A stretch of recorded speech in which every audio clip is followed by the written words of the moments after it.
Just because I poke fun of the stories and or fan art in my videos does not mean that the creators of these things deserve harassment. Cyberbullying is a lot more serious than you think, especially since it sometimes leads to self-harm and or suicide. Please pick your battles wisely. That means do not harass any of the creators of anything featured in my narrations. Thank you. Hey guys, what is up? This is Gothcat bringing you yet another episode of Totally Overrated, the show where I read and review overrated creepypastas. In today's episode, I will be reading a short little story called The Girl in the Photograph. Yep, I'm bringing home yet another controversial choice, much like Barbie.avi, since y'all seem to really love those. So yeah, I'm gonna continue that little trend here and there. Basically, it's a story about some person who finds a mysterious photo, and you'll see what's next.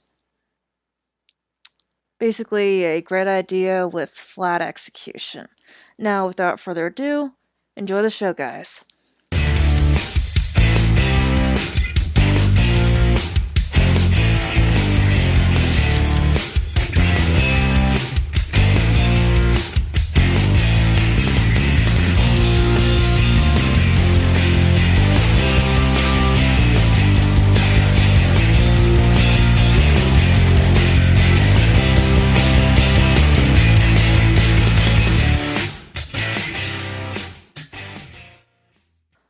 One school day, a boy named Tom was sitting in class and doing math.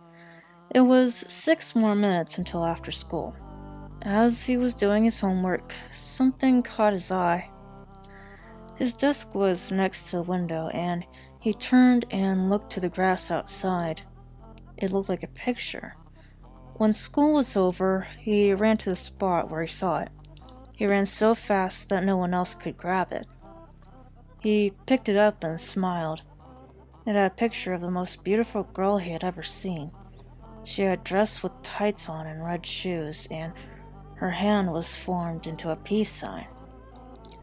She was so beautiful, he wanted to meet her. So he ran all over the school and asked everyone if they knew her or have ever seen her before. But everyone he asked said no. He was devastated. When he was home, he asked his older sister if she knew the girl, but unfortunately she also said no. It was very late, so Tom walked up the stairs, placed the picture on his bedside table, and went to sleep. In the middle of the night, Tom was awakened by a tap on his window. It was like a nail tapping. He got scared. After the tapping, he heard a giggle. He saw a shadow near his window, so he got out of his bed, walked toward his window, opened it up, and followed the giggling. By the time he reached it, it was gone.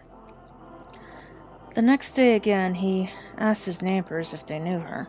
Everybody said sorry, no. When his mother came home, he even asked her if she knew her. She said no. He went to his room, placed the picture on his desk, and fell asleep. Once again, he was awakened by a tapping. He took the picture and followed the giggling. He walked across the road, when suddenly he got hit by a car. He was dead with the picture in his hand. The driver got out of the car and tried to help him, but it was too late. Suddenly, he saw the picture and picked it up. He saw a cute girl holding up 3 fingers. Yeah, I think there's not really much to say about this little story here. The main issue with this one is it's way, way underdeveloped, and the language was way too simplistic. I know it's not as bad as most of the crappy pastas I've read, but uh, uh, kind of boggles my mind a little bit when people think it's a good story when it's so bland. Yeah.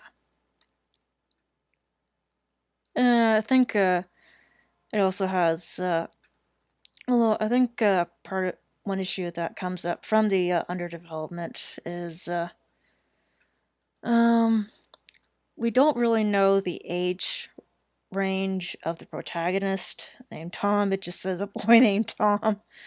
It didn't say young boy or teen boy or preteen boy. It's like we have no idea.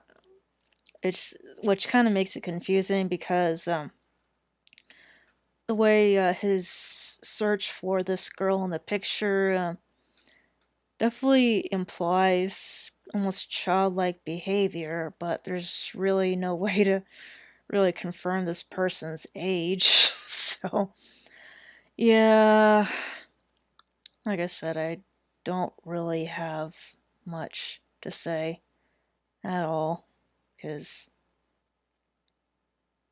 it can just be summed up in it's underdeveloped. Now, don't get me wrong, there is a very solid foundation, which is probably why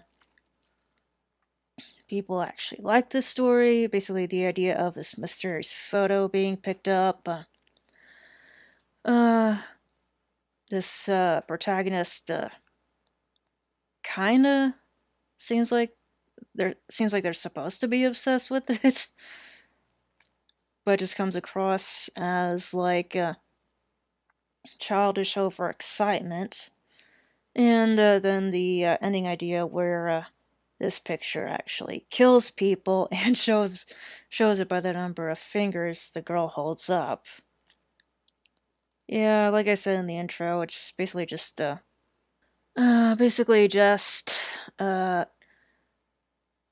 a decent foundation with really, really flat execution. And I just wish the author could have developed their story a little more. Otherwise, it would act if that were the case, it would actually be worth some praise. Yep. Okay, next time on Totally Overrated, I'll be reading normal porn for normal people. As for my next upload, get ready for another episode of the Crappy Pasta Show. This is Gothcat signing out. Thank you and goodbye.